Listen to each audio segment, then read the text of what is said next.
Salam sejahtera untuk kita semua. Selamat berjumpa kembali dalam perkuliahan Analisis Farmasi Dasar Fakultas Farmasi Universitas Indonesia. Bersama saya Yahdiana Harahap. Topik bahasan kali ini adalah identifikasi aldehid, keton, asam karboksilat, dan ester.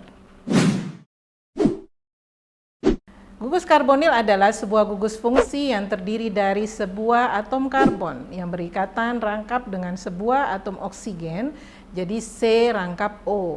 Aldehid merupakan senyawa dengan formula umum RCOH dengan penamaannya diberi akhiran al. Sedangkan keton merupakan senyawa dengan formula umum RCOR aksen dengan penamaan akhiran on. Rantai R aksen dan H pada senyawa keton dan aldehid tidak dapat bertindak sebagai living group dalam reaksi substitusi nukleofilik. Baiklah, kita akan mulai identifikasi aldehid ya dengan reaksi Tollens. Reaksi ini disebut juga reaksi cermin perak karena nantinya bisa membentuk endapan perak yang melapisi bejana seperti cermin. Reaksi Tollens berisi larutan perak nitrat dan amonia, kemudian larutan perak nitrat itu diteteskan ke dalam larutan amonia sampai terdapat endapan yang larut kembali. Ini ada reaksinya, ya bisa dilihat. Nah, ini adalah langkah-langkah bagaimana melakukan identifikasi aldehida. Nanti hasilnya adanya endapan atau cermin perak menandakan bahwa di sana ada aldehid. Kemudian yang kedua, identifikasi aldehid ini bisa dilakukan dengan uji Schiff. Ya, dengan prinsip reaksinya adisi. Nah, di sini ada reagennya, bisa dilihat reaksinya. Langkah-langkahnya adalah sebagai berikut ya, sampel di dalam tabung reaksi ditambahkan 1 ml reaksi Schiff, kemudian amati perubahan yang terjadi. Nah, kalau di sana ada aldehid, maka dia akan memberikan warna ungu ya. Sedangkan gugus keton dia menunjukkan reaksi yang negatif. Kemudian bisa juga dengan menambahkan kalium permanganat. Di sini caranya masukkan sampel yang mengandung aldehid dan keton ke dalam tabung reaksi, tambahkan kalium permanganat 1%. Nah, diamati ya, kalau terbentuk endapan coklat dari MnO2 berarti di sana ada aldehid, sedangkan keton tidak membentuk endapan coklat seperti aldehid.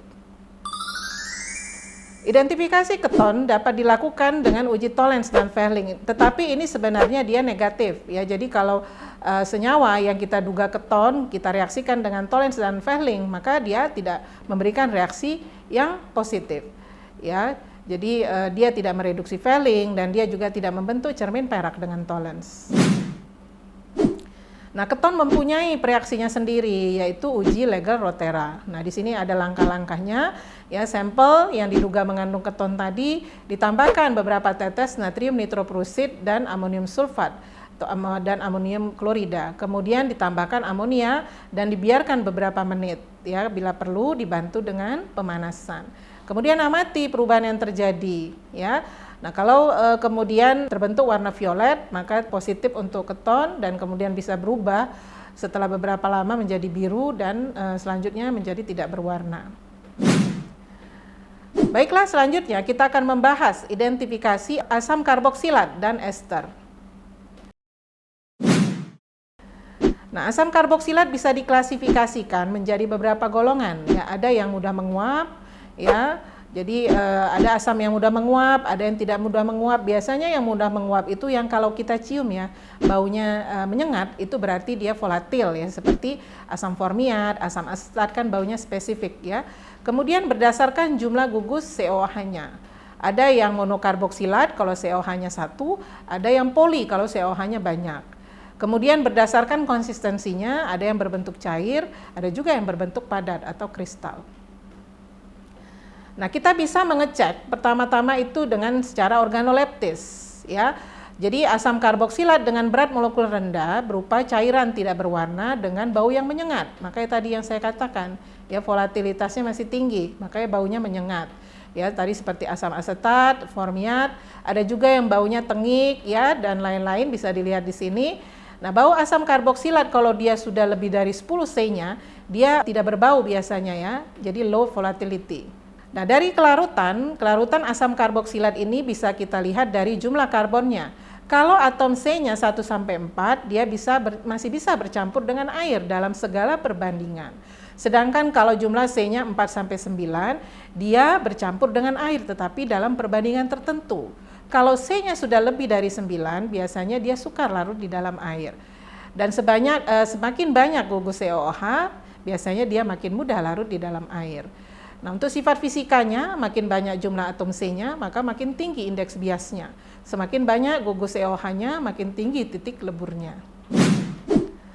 Nah, di sini kalau kita ingin melakukan analisis pendahuluan untuk identifikasi asam karboksilat, bisa kita lihat dari organoleptisnya seperti sudah dijelaskan ya, bentuk-bentuknya tadi, apakah cair, kental, padat, baunya menusuk kah, atau kalau baunya harum mungkin dari asam aromatis ya. Rasanya biasanya namanya asam ya pasti asam, tetapi ada juga kalau dalam bentuk garam biasanya dia tidak asam, tapi agak asin. Kemudian dia bereaksi terhadap lakmus ya, dia senyawa asam itu akan memerahkan lakmus biru. Ya, kemudian juga senyawa-senyawa asam itu mudah menyublim dalam bentuk asamnya dengan bantuan nanti talak ya, dan juga dia bisa dipirolisis ya, pemijaran. Nah, ini nanti juga akan muncul warna-warna yang bermacam-macam. Misalnya ya, ada residu, maka biasanya ada garam ya. Kalau hitam semuanya berarti itu hanya asamnya. Ada juga asam-asam yang kalau dipirolisis ya, dipijar itu dia merangsang batuk. Itu seperti asam suksinat ya, itu bisa merangsang batuk. Kemudian menggelembung, biasanya kalsium laktat, kalsium glukonat dan lain-lain.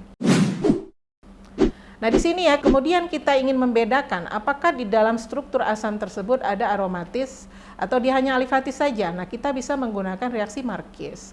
Nah, kalau misalnya ditambahkan reaksi Marquis, dia membentuk cincin yang berwarna-warni, ya misalnya merah ungu, maka positif ada aromatis. Maka bisa kita lanjutkan, kemungkinan ada asam benzoat, ada asam mefenamat, asam salisilat, atau yang lainnya mengandung inti aromatis.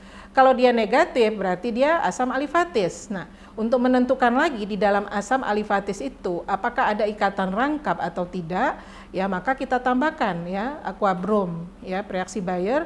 Nah, kalau dia positif ya berarti ada ikatan rangkap, nanti warna aquabromnya itu akan hilang. Di situ misalnya asam linoleat. Kalau dia negatif ya warna aquabrom tidak berubah, berarti dia adalah asam jenuh. Misalnya asam laktat, sitrat dan lain-lain. Nah, kemudian bisa kita reaksikan juga dengan FeCl3 nanti membentuk warna-warna ya. Misalnya warna ungu atau merah ungu biasanya asam-asam dari derivat salisilat ya, dan limpakin. Nanti Anda bisa melihat ya di sini misalnya asam galat dia berwarna biru hitam ya. Silakan nanti ini bisa dilihat ya. Nah, asam karboksilat juga dapat diidentifikasi dengan reaksi umbelliferon.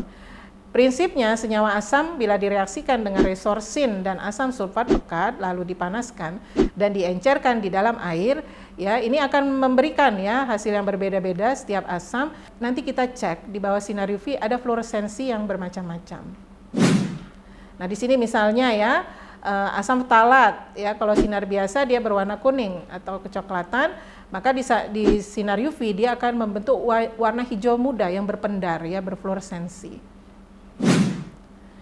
Cara lainnya adalah untuk melihat apakah di dalam struktur asam itu ada amonium, kita bisa menggunakan reaksi Nessler.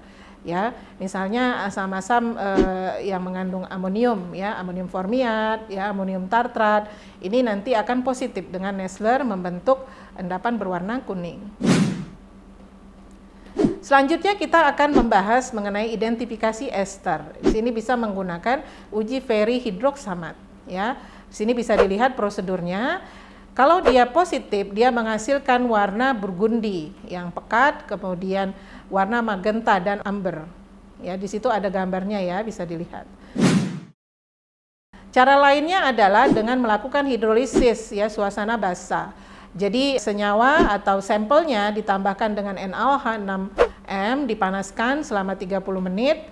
Ya, nanti kemudian lapisan organiknya dihilangkan atau dibuang, kemudian ditambahkan asam sulfat 6 molar, maka nanti akan terbentuk endapan. Jadi interpretasinya kalau ada ester di dalam sampel tersebut, maka setelah lapisan organiknya dibuang atau dihilangkan ya, kalau kita tambahkan asam sulfat 6M, kalau dia membentuk endapan, maka di sana ada ester.